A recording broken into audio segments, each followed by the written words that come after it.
Hello and welcome back to the story Nook, everyone.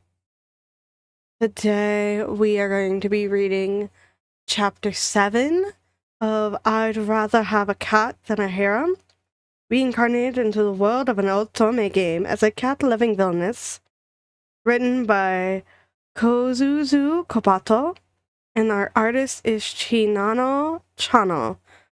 Hopefully I pronounced those names correctly. If I didn't, I apologize. But welcome in. We will be starting on... It's been a while since I've read. This is our female lead, Amy. This is her cat, Tigger. This is Rudel and Owl.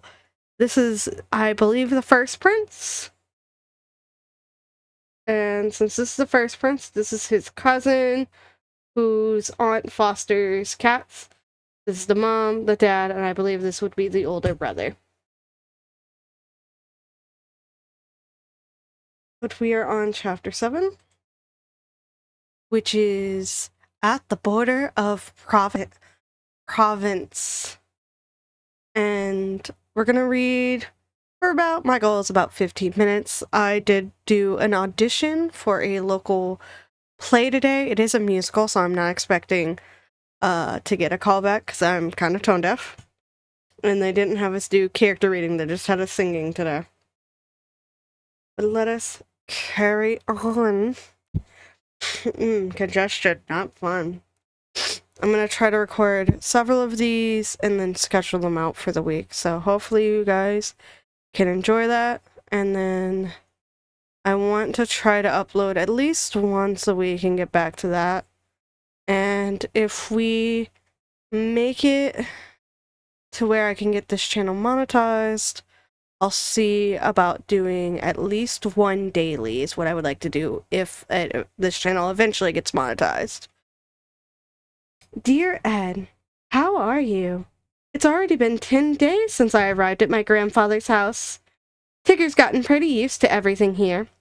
There are fewer and fewer places for him to explore in the house, but there's still so much for us to discover when we go outside for a walk every day. Our favorite place right now is the rocky coast by the sea. There are these tiny fish and sea anemones that live in the tide pools there, and Tigger tries to catch them, but he hasn't been able to yet. He looks into the pools with such intense concentration, and he tries his best, but the fish are really good at swimming away. He was a little scared of going up to the water's edge at first, but he's fine with it now. Cats are supposed to hate getting wet, but it doesn't seem to bother Tigger. He bats his front paws at the waves. He was doing it yesterday too, but then a huge wave suddenly crashed right into us. Yes, we both had to walk back to the house sopping wet. My mother just laughed and said, "You're already wet. Why not just go for a swim?" Tigger was really shocked that the seawater was salty. He made such a funny face when he tried licking himself clean. Don't worry though, we went inside right away and washed it all off. I found another pretty seashell though. I put it in my glass bottle. I'll collect a lot of them to show you when I get back to the royal capital. My father hasn't been able to come yet, but my brother and my magic teacher should be arriving shortly, so things should be getting a little less boring soon. You told me in your last letter that you hoped I write more casually, so I try to tone things down in this letter. Is this casual? It probably just sounds weird, doesn't it? Sincerely, Amy. Love these little cat paws. They are adorable. Best way to, do a chapter break. Speaking of which, since it's been forever since I recorded one of these, I did recently publish a short story recently called The Kelpie Makes Dinner. It's a part of a series of cute, fluffy gay shit, because I needed more of that in my life. So that is what I've been titling these short stories as I write them. So, yeah. I will try to remember to put a link to it in the description. I believe there is a link in my link tree but you can get it on almost every place you can buy an ebook currently, so yay! Amy Northland folded and rolled up her letter, written on slightly thinner paper than usual, stuffed it securely into the cylinder tied to Rudol's leg, and fastened the cylinder's capo. Rudol had finished eating and resting and was practically bouncing with excitement to fly again. Amy gave him a dainty forehead scratch. The bird hooted in response and swiftly took off.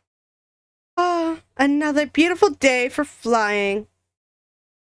From the second-story veranda, Amy watched Rudol as he seemed to shrink smaller and smaller, finally getting swallowed up by the blue skies around him. Tigger sat beside Amy, watching the sky too.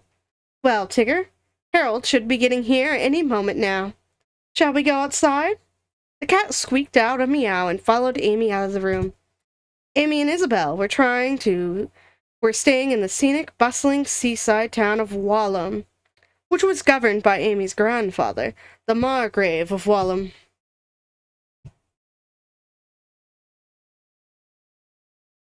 Ever since Amy was little, they had come to her mother's hometown once a year, usually for about 2 months, although sometimes they ended up staying for 3 or more. Amy looked forward to the trip every year.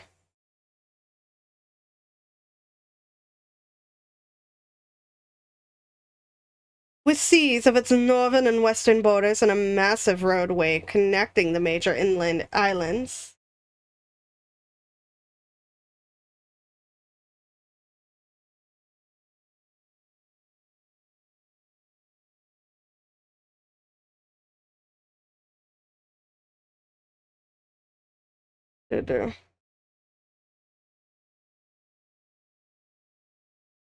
I've lost where I was, sorry, my brain.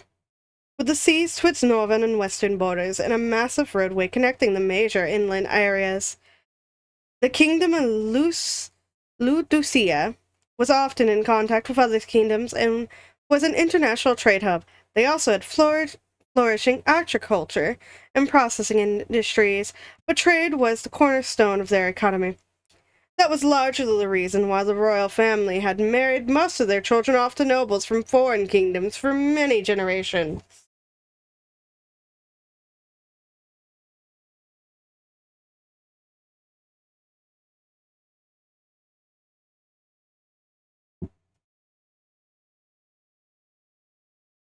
Even Prince Edward's 2 older brothers were arranged to marry royalty from allied kingdoms.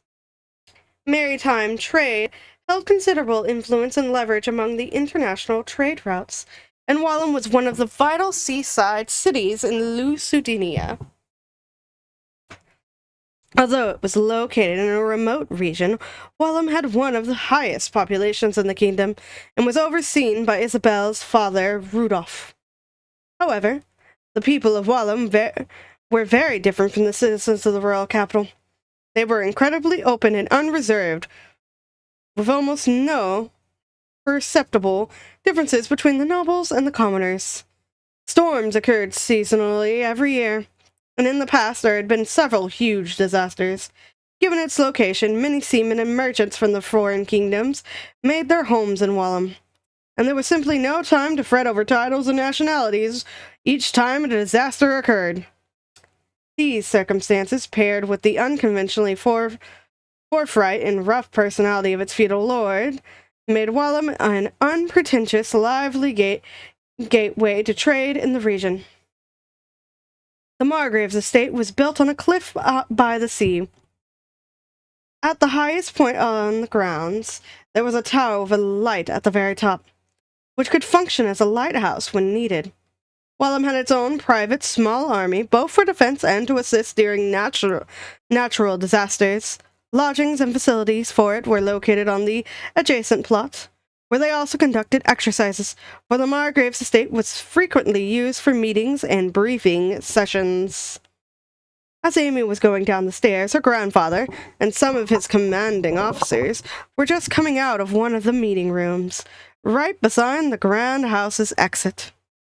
"Oh, Amy, heading outside?" her grandfather asked brightly. "Yes, Grandpa. Harold and everyone from his school are about to arrive any Amy had assumed he was merely walking up to her, but then he suddenly grabbed both her arms. 1 second she was standing on the floor, and the next she was hoisted above his head. Amy couldn't tell whether his hair was silver blonde or just gray, but his short hair was very shiny. His skin was tanned and weathered, hardened by the sea air and sun despite his advanced age. His body was strong, and his rolled-up sleeves revealed scars from a lifetime of battle. He looked quite frightening and could easily pass as a captain of a pirate ship. But to Amy, he was just Grandpa. Although he was very similar to Marvin physically, they had very different personalities. Where Marvin was all subdued teasing and politeness, her grandfather was bombastic and direct.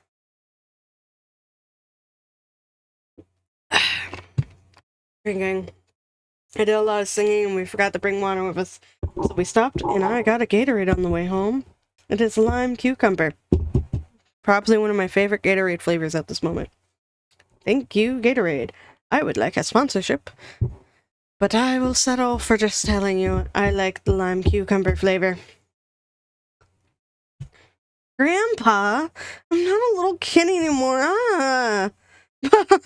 Oh, don't say that. Amy was much heavier than she had ever been before, but he still managed to hoist and twirl her around with ease. Rudolph, who doted on his granddaughter, was just happy to have Amy's arms around him, dizzy and frazzled though she may be. One of the soldiers looked taken aback by the show of affection, but many other subordinates, including some commanding officers, looked on with smiles on their faces as if this happened all the time. And I bet it does. It was true that the feudal lord was as fierce as a demon in times of crisis, but he was just a regular old man in front of his grandchildren. Grandpa, aren't your arms tired? I would be able to carry you even if you were 10 times heavier. You used to be so skinny I'd worried about you blowing away in the wind. I told you last time, I won't be blown away. When he finally put her down, Amy wobbled over to Tigger and hugged him. She dearly loved her grandfather, and she usually loved running into him randomly like that, but it was very nauseating getting suddenly and quickly spun around. Amy was very grateful she hadn't just eaten. Oh, Tigger, your floofiness is so soothing. Just as she buried her face in the cat's neck, her grandfather noticed a commotion outside. Harold and the others had arrived. Harold's carriage is here. Are you two coming too? Yeah, the wait is over, Tigger. And with that, everyone finally filed outside. Every year, students of the Royal Academy came to this town as part of a special field trip. They came to get hands-on experience with their chosen field of study, be it international trade, shipmaking, navigation and steering, or foreign studies. Foreign languages, not studies. Many of the sons of high-ranking nobles visited to study territorial governance or disaster preparedness. Welcoming these students was one part of the Margrave's job. Any student who wanted to, regardless of their rank in society, could come study in Walham as long as they passed their exams. The cost depended on the length of their stay, but participation was pretty cheap, so many students came every year. Amy didn't know of any of the students personally in the prior years, but this year was a little bit different. This year, Harold was visiting Walham, not as the Margrave's grandson, but as one of the students on a field trip. Ooh. Visiting Grandpa's area on a field trip, nice. Carriages bearing students had already pulled up as the welcoming party fanned out into the wide front lawn of the estate. Harold, barely able to contain his impatience, got off the first carriage. Woo-hoo! Here we are! Hal, take it down a notch. It's not a very warm welcome, dear sister. And after all the injuries I suffered to help you get Tigger. That has nothing to do with anything, and you shouldn't have been so reckless anyway. I know. Mother's scolding is much worse than any magical beast. Right, Tigger, he added, reaching out to pat him. Tigger deftly avoided his hand. Harold had only stayed at the Northland house on an occasional weekend, so the cat hadn't yet acknowledged him as part of the family. I understand, Tigger. Harold was soberly stunned at Tigger's aversion, but he had no time to prolong his heartbreak over it. A terrifying laugh rang out from behind his back. What was that you were saying about me again? Both siblings jumped. It was like their mother had appeared out of thin air. Isabel crossed her arms and narrowed her eyes at Harold, who turned around and immediately apologized. I came all the way out here to welcome you just to hear you speaking so rudely of your mother. I came to tell you a kraken has appeared, but I'm sure you'd rather stay home, wouldn't you, Hal? What? Wait, that's not true. I came all the way here to test my skills! Currents from the open ocean flowed into the Sea of Wallam. So fishing was a thriving industry in Wallam. Trade was paramount, though, so large fishing vessels were prohibited. A sizable chunk of the population went out on small boats instead. But both small fishing boats and large merchant vessels shared a common grievance: aquatic magical beast. But wherever you found magical beasts, whether in the ocean, on land, or deep in the dungeons, you were sure to also find a type of adventurer called hunters. Harold came here this year as a part of a hunting field trip. Amy glanced at her brother, still pleading with Isabel, then looked I forgot how to breathe. Then looked around. Her grandfather and the teachers, chaperones, were introducing the students, filing out of their carriage to their mentors in Wallam. They were explaining the standard order of business, like if anything happened to them, they could always come to Margrave Wallam, and that the teachers would be periodically dropping in during the students' practiciums. The students listened with excited faces, nodding along before dispersing into places where they were staying. After a while, all the students had left, and only 2 students beside Harold remained. These 3 were the only ones who came here as hunters, whose lodgings were the barracks on the adjacent plot of land. Amy knew the 2 other students because Harold had often brought them over to the Northland house. They were kind, unassuming identical twin brothers, Gilbert and Nicholas. I am glad that their names do not rhyme or start with the same letter. That often happens with twins, particularly in media. I don't know if it happens in real life with twins. I know I had my step-grandmother and her sister, they were Glinda and Brenda, so the last part of their names pretty much rhymed. And the light in my room went off because it is 9:30 and it's time for bed. I should change the light in the living room, though. So I like that they have 2 separate names that aren't completely related, rhyming sound-wise. So yeah. A kraken, huh? I wonder what size it is. What do you think, Gil? I hope it's a big one anyhow, Gil said. Even their voices sound the same. Those are the ones really worth hunting. But I heard they'll let us join up with the Frontier Army hunting unit. Right, Harold? Harold had finally escaped from Isabel's scolding and joined in on the conversation. That's right. I heard we'll be heading out first thing tomorrow. You too, Amy. You'll wait on the beach, on standby in case we need healing. Amy's eyebrows shot up. Wait, are you serious? I mean, I guess that's fine, but please don't get hurt if you don't have to. This was the first she was hearing of this. But if they thought her healing magic would help, she didn't see a reason to refuse. She nodded. Your healing magic is really good. It doesn't hurt at all, Nick said. Yeah, you're even better than the doctors at school, added Gil. You'd be a big help. As Gil and Nick took their turns giving her a pat on the head and thanking her for helping them out, Tigger, who was practically glued to her ankles, tapped her with his tail. He seemed to be getting bored. Now that the reception was over, Amy wondered if they could go on a walk before the sunset. But before she finished her thought, she suddenly felt like someone was looking at her. Amy twitched in surprise and slowly turned her eyes to where Tigger was looking. Huh? In front of the estate was a road lined with trees. Someone was standing in the shade of those trees, looking at her. Then, perhaps noticing that Amy and Tigger were looking back, they spun around and ran off. Is something wrong, Amy? Oh, no, it's nothing. Probably. I wonder why they were here. My heart's beating so fast. She couldn't see their face because they were so far away, but Amy was pretty sure it was a girl around the same age as her.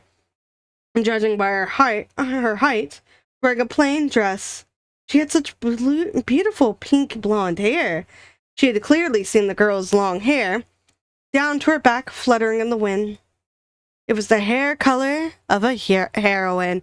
Oh, so that means later on this chapter or next chapter, we're going to meet the female lead. But it's been 20 minutes, and I'm going to end this here at this cute little kitty mark, and we'll finish chapter 7 next time. So thank you all so much for being here and for being awesome.